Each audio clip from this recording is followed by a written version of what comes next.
आज के इस वीडियो सेक्शन में हम पेरीमीटर यानी परिमाप और क्षेत्रफल के बारे में समझेंगे कि परिमाप क्या होता है और क्षेत्रफल क्या होता है, इन दोनों में डिफरेंस क्या है, क्योंकि यह बहुत कंफ्यूज करता है, हर बार कंफ्यूज करता है इसका परिमाप इसका क्षेत्रफल। तो परिमाप एक्चुअल में है क्या और क्षेत्रफल क्या है, साथ साथ एक और टर्म देखेंगे कि सरकमफेरेंस क्या होता है यानी परिधि क्या होता है। तो चलिए एक एक करके समझते हैं। एक फिगर ले लिया, यह ट्रायंगल, एक त्रिभुज ले लिया। इस त्रिभुज के केस में कहता है टोटल लेंथ ऑफ बाउंड्री, बाहरी दीवारों की कुल लंबाई। यह जो बाहर आप बाउंड्री जो दिख रहे हैं, यह दीवार जो दिख रहा है तीन, ये तीनों दीवार को अगर आप माप देते हैं तो वो हो जाता है आपका पेरीमीटर यानी परिमाप।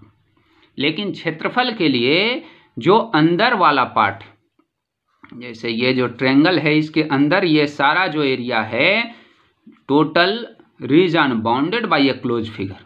कोई भी क्लोज फिगर जो है वो जो क्षेत्र अंदर बांधता है, ये क्षेत्र का माप जो होता है वो होता है एरिया। तो इसके चलते यहाँ अगर ये ए माप का, मान लीजिए कि ये ए माप का है और ये बी माप का है यहाँ से यहाँ, और ये कुल जो है सी माप का, तो पेरीमीटर अगर कहेंगे, परिमाप कहेंगे त्रिभुज का, तो तीनों को जोड़ दिया जाता है, क्योंकि यहाँ से यहाँ गए तो ए, यहाँ से यहाँ बी और ये सी, तीनों को जोड़ दिया तो निकल गया आपका परिमिति। लेकिन क्षेत्रफल निकालने के लिए आपको अंदर वाला का ये 1/2 इंटू बेस इंटू हाइट से निकाला जाता है। ये इससे इसके अंदर कितना पार्ट है ये सारा निकलता है। इसके बारे में भी बतलाएंगे कि ऐसा ही क्यों होता है। इसके लिए कंटिन्यू क्यों वाला सेक्शन देखते रहें, उसमें इसे भी बताया जाएगा। तो ये जो है इंटरनल पार्ट हो गया एरिया और एक्सटर्नल पार्ट हो गया पेरीमीटर, परिमाप। अब चलिए दूसरे फिगर की ओर चलते हैं। जैसे ये है हमारा रेक्टेंगल,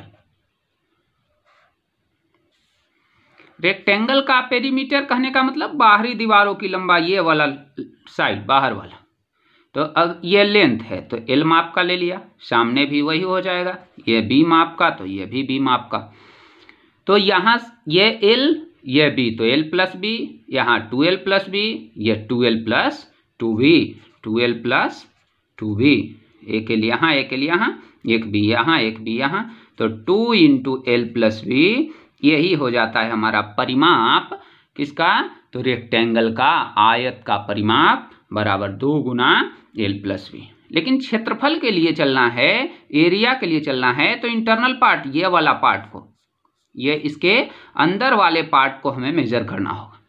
चलिए इसे समझते हैं। मान लीजिए कि एक आप पेन का कैप ले लिए जिसका लंबाई बी और ये 1 यूनिट एरिया को कवर करता है, तो ये बी एरिया कवर करेगा।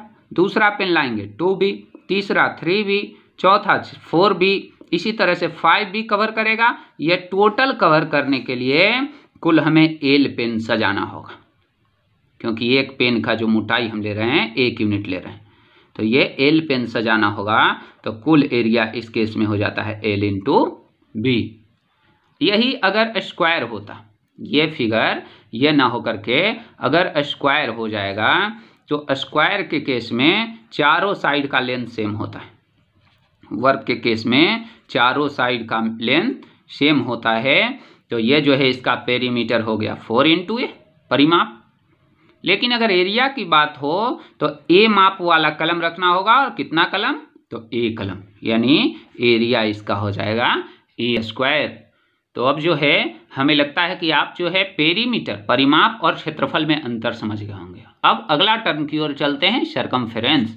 तो ये सरकमफेरेंस भी पेरीमीटर ही है, सरकमफेरेंस जो है वो भी पेरीमीटर ही है। लेकिन चूंकि यह सर्कल में होता है और सर्कल का जो लाइन है, इधर देख रहे हैं ये जो बाउंड्री मेजर कर रहे हैं ये स्ट्रेट लाइन है, लेकिन इस केस में ये कर्व्ड लाइन है। तो स्ट्रेट लाइन का अगर बाउंड्री मेजर करते हैं तो उसे पेरीमीटर कहा जाएगा, और कर्व्ड लाइन का अगर बाउंड्री मेजर कर रहे हैं तो वही हो जाता है हमारा सरकमफेरेंस यानी परिधि।